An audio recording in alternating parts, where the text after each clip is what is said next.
Сәлем балақайлар. Қалдарың қалай? Қайырлы түн. Ұйықтайын деп жатырсыңдар ма? Я, қазір міне түн болды. Аспанда ай мен жұлдыздар жарқырап шықты. Ұйықтау керекпіз, Бірақ ұйықтардың алдында бір керемет ертегілер еліне саяхат жасап келу керекпіз. Таңғажайып та қызықты ертегілер тыңдап ұйықтасақ, ұйқымыз қалай болады? Ұйқымыз жақсы болады, тәтті болады, жақсы түстер көреміз.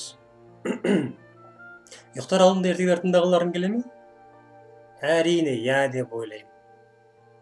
Ендеше, дәл бүгіннен бастап ертегіші Айбек ағайларың сендермен бірге ғажайып ертегілер әлеміне саяхат жасайтын болады.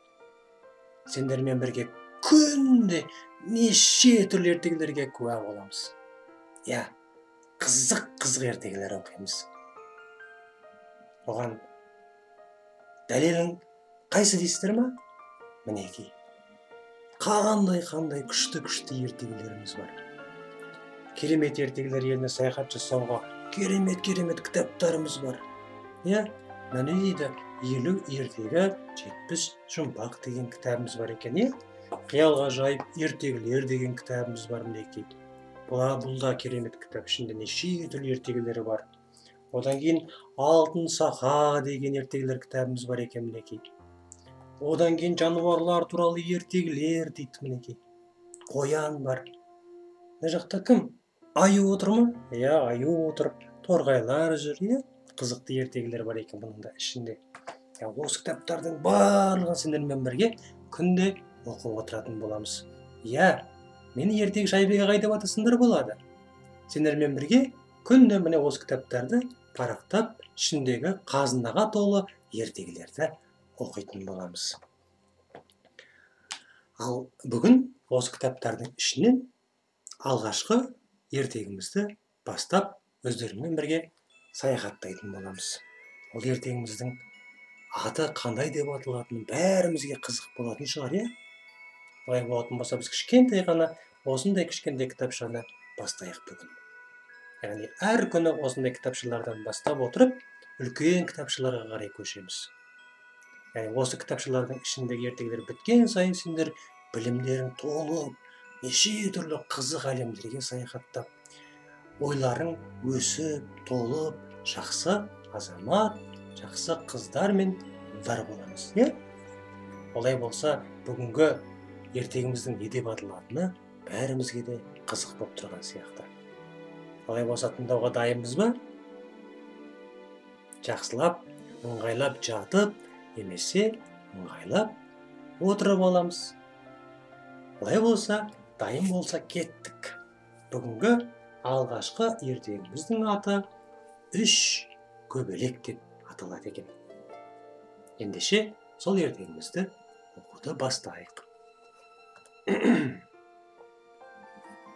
Күн шуақта алаңқайда, яғни күннің шуағына шомылып, алаңқайда, кішкентай бір алаңқайда апалы сіңлілі 3 көбелек тату тәтті өмір сүріпті. Олардың біреуі ақ, екіншісі қызыл, үшіншісі сап-сары екен. Көбелектер гүлден гүлге қуана ұшып қонып, өмірлерін сондай көңілді өткізіпті. Бірде тасыр-тұсыр өтіп, аяқ астынан жаңбыр жауып кетті.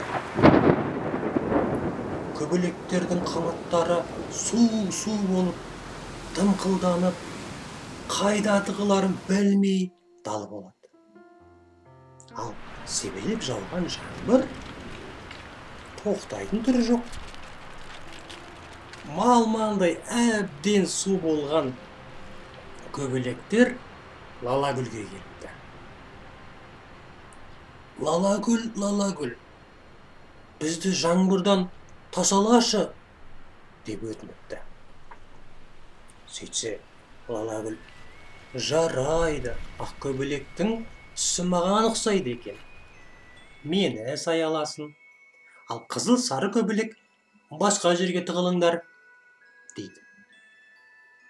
Мұны естіген ақ көбелек: менің әпкелерім су болып жүргенде жалғыз өзім сенің саяңда қалай жай барақат отырам демалып, ол артта сен өзіңнің тасаңа тығылдыршы, онда мен де отырмай ақ қояйын, деп не істейді? Ұшып кетеді. Үшеуі ұшып келеді, жаңбырда тасыр-тұсыр жауып қоймай қояды. Қараса, алдарынан қызыл қызғалдақ өсіп тұрғанын көреді. Сонымен жаңағы үш көбелек не істейді? Жаңағы қызыл қызғалдаққа келеді. Қызғалдақ, мүмкін болса жаңбыр саябырлағанша біз сенің ығыңа тығыла тұрсақ бола ма? Сен бізді қорғайсың ба? Дейді. Сонда қызғалдақ: қызыл көбелек маған ұқсайды екен, соны алайын қалқама. Ал ақ көбелек пен сары көбелек басқа гүл тапсын, дейді. Бұған әрине бұған көбелектер көнбейді. Өйткені біреу ғана кіріп қорғанса, қалғандар далада су болып қалады ғой, иә? Сен менің әпкелерімді қабылдағың келмесе, маған да көмектеспей ақ қой. Тоңсақ бірге тоңамыз, деп ұшып кетеді. Қызыл көбелек қараса, алдарында үлкен сарғалдақ өсіп тұр екен.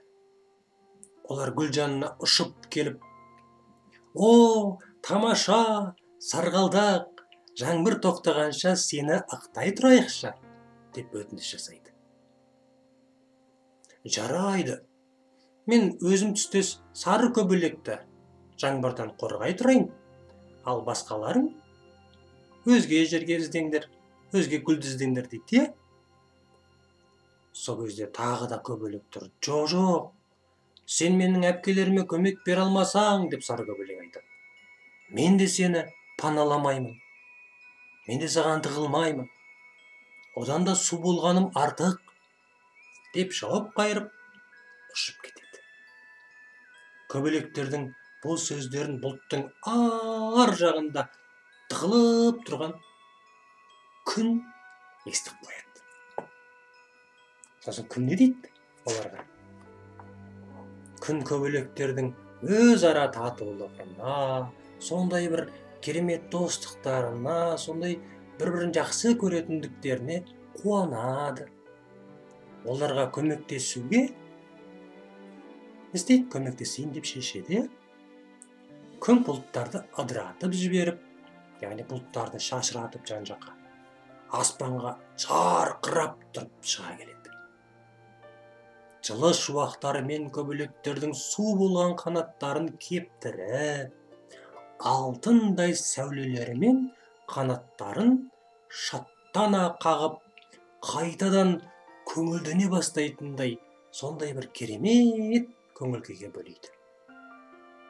Арқаларынан сипайды сәулелерімен күн өзінің, алаңқайдың көркін кіргізіп, қайтадан көңілденген көбелектер әрі-бері ұша бастайды. Бірақ мұнан кейін олар ешқашан лала гүлге, қызғалдаққа және сарғалдақ гүлдеріне қонбайтын болыпты. Шын достар тек қиындықта сыналады деген сөз содан қалса керек. Яғни әрқайсымыз өзімізді ойламай, бәріміз бірге жұмылып, бәріміз бірімізді біріміз қорғап, ойлап жүрсек, достығымыз күшті болса, сонда бірлік бар жерде тірлік бар. Бірімізді қорғап, қолдап жүруге тырысуымыз керек екен. Бүгінгі ертегіміз осымен аяқталды. Ертегі ұнады ма бәріңе? Жақсы ертегі екен, көбелектердің достықтарының арқасында әнеки күннің өзі ырза болып шығыпты. Біздің Қазақстан Республикамыздың туында қандай нәрсе белгіленген? Яғни күн бейнеленген не? Яғни көктегі күн. Яғни күн бәрімізге де өзінің шуағын шашады. Бәріміздің бірлікте болғанымызды қалайды екен. Осындай күшті ертегімізбен бүгін ұйықтаймыз. Жақсы жатып, жайда тұрыңдар. Ертең тағы да дәл осылай ертегіні оқып беретін боламын. Ал онда қош болыңдар. Ертеңге дейін кездескенше.